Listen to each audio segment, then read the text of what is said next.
So, sa ngayon, ito lang muna ang mga gamit talaga namin. Nag-ano talaga kami, nag-put up kami, naghingi kami kay Mayor kahapon ng mga tents para malagyan temporary ng mga patients. At dito na namin gagawin yung mga, yung pag-check up, yung if ever may suturing, dito na din.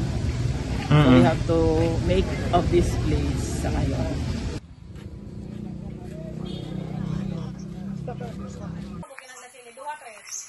Duha. Wala pero kung kuha para madali, 3.